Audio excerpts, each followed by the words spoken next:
లిఫ్ట్లో ప్రయాణం అంటే క్షణాల్లో పైకి కిందకి తీసుకెళ్లే సౌకర్యం. కానీ అదే లిఫ్ట్ ఒక్కసారిగా మృత్యువుగా మారింది. ఒంగోలులో జరిగిన ఈ ఘోర ప్రమాదం ఇప్పుడు స్థానికంగా తీవ్ర విషాదాన్ని నింపింది. ఒంగోలులోని సూర్య టవర్స్లో వినీత అనే మహిళ లిఫ్ట్ ప్రమాదంలో ప్రాణాలు కోల్పోయారు.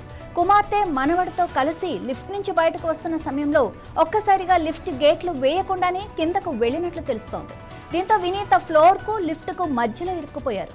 ప్రమాదాన్ని గమనించిన స్థానికులు వెంటనే ఆమెను బయటకు తీసి ఆసుపత్రికి తరలించారు. అయితే చికిత్స పొందుతూ వినీత మృతి చెందారు.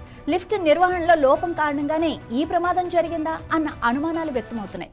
ఒక్క క్షణం నిర్లక్ష్యం ఒక కుటుంబంలో తీరని విషాదాన్ని మిగిల్చింది. అసలు లిఫ్ట్ ఎలా ప్రమాదానికి కారణమైంది? నిర్వహణ లోపమే ఇందుకు కారణమా అన్న ప్రశ్నలకు అధికారుల దర్యాప్తుతోనే సమాధానం రానుంది.